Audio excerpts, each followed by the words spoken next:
Hello, hello les amis Capricorne, ascendant Capricorne, ou si vous aviez la planète Vénus dans le secteur du Capricorne au moment de votre naissance, cette guidance sentimentale et relationnelle est pour vous pour le mois de décembre 2021. C'est la dernière guidance de l'année 2021. Et à ce propos, je vous ai mis en barre d'infos le lien pour regarder la guidance que j'ai réalisée pour l'année 2022, pour le premier semestre en tout cas, qui est toujours disponible. Vous avez le lien direct ainsi que mon adresse mail si vous désirez des renseignements pour obtenir des renseignements donc sur les guidances personnalisées. Donc, je vous rappelle que c'est un tirage général, ça ne peut pas parler à tous les Capricornes de la même façon, donc prenez les informations qui vibrent avec ce que vous vivez, n'hésitez pas à faire votre propre interprétation en tirant vers vous l'essence du langage de ces cartes.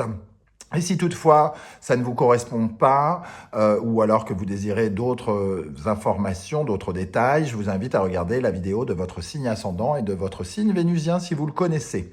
On commence tout de suite avec l'énergie principale qui vous accompagnera et nous avons, les amis Capricorne, le pendu et le monde.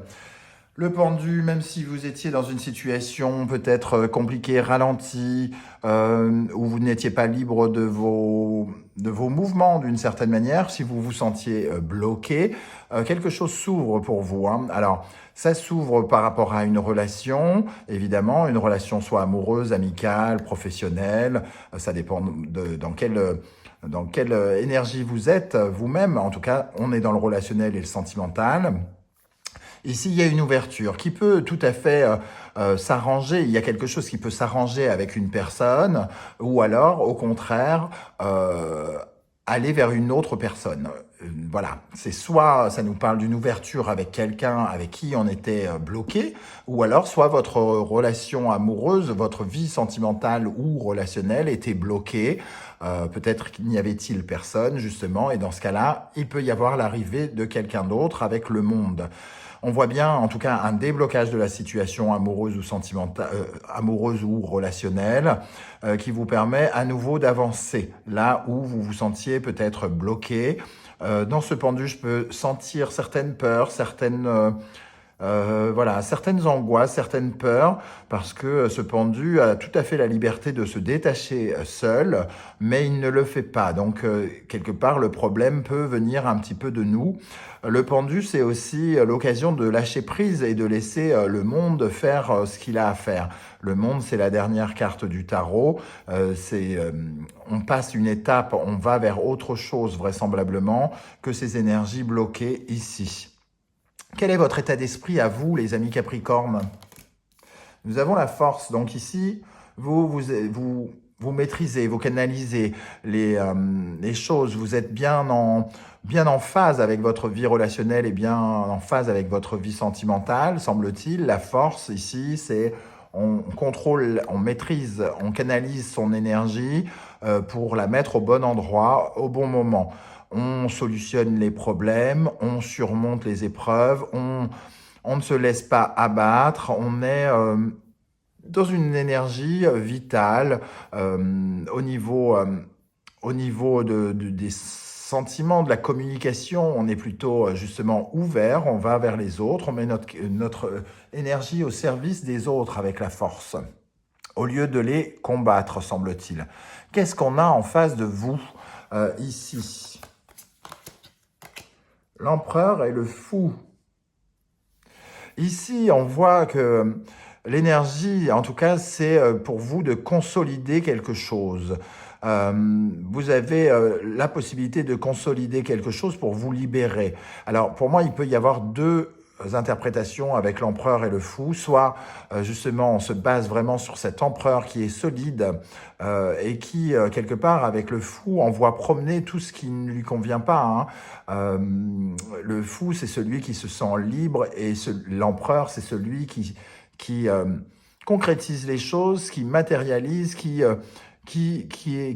s'installe, qui est dans un parfum de conquête. Alors, il peut y avoir ici peut-être, on va dire, un peu de libertinage pour certains. On a envie de se sentir libre, on a envie de s'amuser peut-être, de ne pas s'arrêter sur quelque chose mais quand même dans le but de construire. C'est pas le truc voilà, on s'amuse, mais il y a une idée derrière, autre, une idée de s'épanouir dans nos relations, une idée de faire grandir les relations. Dans un autre sens, on peut aussi avoir le départ de quelqu'un. Le départ de quelqu'un, mais qui débloque dans ce cas-là une situation. C'est soit quelqu'un qui s'en va, soit vous qui partez, mais ici on a en tout cas cette image de quelqu'un qui prend la fuite ou à qui on dit de prendre la fuite. Hein. Casse-toi, j'arrive. Ça peut être ça en tout cas. On va ajouter une énergie pour voir de quoi ça nous parle plus précisément avec l'empereur et le fou pour vous les amis Capricorne dans le domaine sentimental. Il y en a trop. Dans le domaine sentimental et relationnel, qu'est-ce qu'on a avec l'empereur et le fou? On peut avoir envie de fuir une personne aussi qui était le barrage en lui-même ou en elle-même. Qu'est-ce qu'on a avec l'empereur et le fou pour les Capricornes dans le domaine sentimental et relationnel? L'étoile. L'étoile qui est apparue inversée, pour moi, c'est peut-être quelqu'un qui s'en va parce qu'on sait que de toute façon c'était un échec et on la laisse partir ou nous partons tranquillement pour regagner un peu d'espoir parce que peut-être qu'on avait perdu espoir et en fait ici la fuite de cette personne ou notre propre fuite finalement devrait nous convenir. J'ai comme le sentiment que c'est très positif pour ceux qui verraient quelqu'un s'enfuir.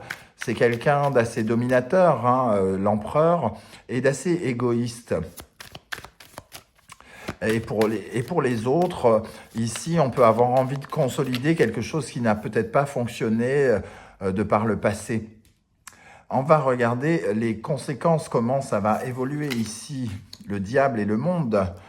Le diable et le monde nous parlent d'un pouvoir d'attraction énorme. Donc, en gros, si quelqu'un est parti, entre guillemets, si on met son énergie pour dire au revoir à quelqu'un, ici, c'est aussi pour gagner en attraction, gagner un pouvoir d'attraction. On retrouve le monde ici qui ouvre les champs des possibles, qui nous donne plein de capacités à briller, à séduire, à être convaincant, à être écouté, à être entendu parce que ça crée une certaine forme d'épanouissement, le monde. Et ici, le diable, il revêt surtout un pouvoir, un charisme, quelqu'un d'une puissance. Alors, soit ici, on rencontre un personnage un peu archi-libre, entre guillemets, et on arrive, entre guillemets, à le choper, une sorte de personnage un peu électron libre, et qu'on arrive à le choper avec notre charme, notre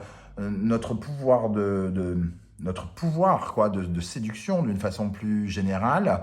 En tout cas, ce sont des énergies très puissantes de séduction.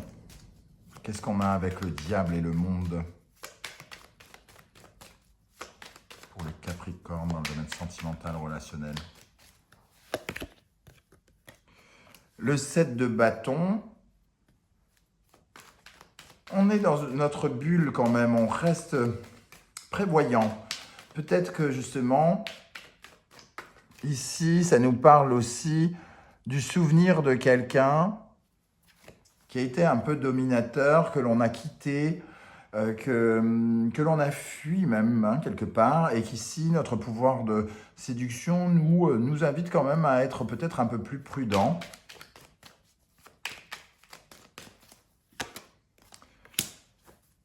Avec le magicien, on a quand même envie de commencer quelque chose. On a envie d'aller vers une certaine forme de succès, là où peut-être on avait l'impression de ne connaître que des échecs. Donc il peut y avoir, comme je l'ai dit, véritablement une nouvelle rencontre. Une nouvelle rencontre qui vient balayer quelqu'un qui est parti, peut-être, pour certains d'entre vous. Ou un personnage qui prenait, entre guillemets, beaucoup de place parce que finalement, il se mettait vachement en avant. Et là, ici, il est question de retrouver votre pouvoir de séduction en vous mettant, vous, en avant. De retrouver votre puissance. Donc, on peut aussi parler de quelqu'un avec qui vous êtes toujours, hein, qui n'a pas fui, mais qui fuit peut-être ses responsabilités, et vous retrouvez la capacité de reprendre le dessus sur cette personne. Vous avez la force, la détermination pour montrer à cette personne que vous en avez sous le capot, quoi, entre guillemets, avec le 7 de bâton, que vos convictions sont bonnes, que vos idées sont bonnes, que vos désirs sont bons et que lui qui croyait avoir raison a peut-être tort. On va regarder maintenant le conseil du tarot, le jugement, le magnifique jugement de ce tarot d'Irtis. L'illustratrice a fait un travail absolument magnifique. Avec le jugement, on nous dit de lâcher prise. Parce que finalement, ce n'est pas nous qui contrôlons la situation dans ce cas de figure. C'est la loi divine. Tout ce qui arrive est fait pour nous mettre sur notre route. Et avec le jugement ici en conseil, justement, on nous dit de faire confiance en l'univers et en ce qu'il nous propose. S'il nous propose cette personne, là plutôt qu'une autre, c'est parce qu'il y a des plans derrière tout cela. Donc, le 7 de bâton qui est un peu méfiant, hein, quelque part, qui se met un peu dans sa bulle, il a envie de freiner quelque chose, alors que le magicien, lui, a envie de le commencer. Et le jugement, ici, on nous dit bien, on vous invite, on vous conseille justement de faire confiance au plan de l'univers. Pourquoi? Vous le saurez plus tard. Et pour conclure, nous avons la justice et l'étoile qui nous parlent, elle aussi, de la justice divine. Hein. Et surtout, de regarder la vérité en face, parce que la justice, c'est la vérité, et l'étoile, c'est l'authenticité, c'est le fait de pouvoir se montrer le plus simplement possible dans sa propre nudité, comme si on se foutait à poil, entre guillemets, devant quelqu'un, pour se montrer tel que l'on est vraiment. Et il y a une vraie notion de vérité ici, d'essayer de se montrer tel que l'on est. Peut-être qu'ici, on attrape les gens en étant convaincus qu'il faut en rajouter une couche avec ce diable. Il y a un côté superficiel dans ce diable. Peut-être que justement, on a tendance, en rencontrant cette personne, à essayer de lui en foutre plein les yeux. Alors que la méthode principale, ça serait justement de se montrer le plus authentique possible avec ses faiblesses, sa vulnérabilité, mais aussi son caractère, ses forces, son côté peut-être tranchant. La vérité, en tout cas, la justice et l'étoile nous invitent à regarder la vérité en face parce que justement, elle nous mène à notre juste place et on peut se montrer tel que l'on est. Et on retrouve ici l'étoile. Hein. On a peut-être quelqu'un qui a besoin aussi, ici, avec le fou, il y a une certaine forme d'immaturité, de superficialité qui bloquait. Et peut-être que la personne qu'on a rencontrée il y a quelque temps se montrait un petit peu plus avec des masques, un petit peu plus autoritaire ici, dominante. Et il est question ici peut-être de retrouver des liens plus authentiques avec cette personne, si c'est toujours la même personne, et si elle est partie, de créer quelque chose de plus authentique avec une autre personne. Je vais rajouter une dernière énergie sur la justice et l'étoile pour les Capricornes en décembre dans le domaine sentimental, relationnel. Qu'est-ce que l'on a?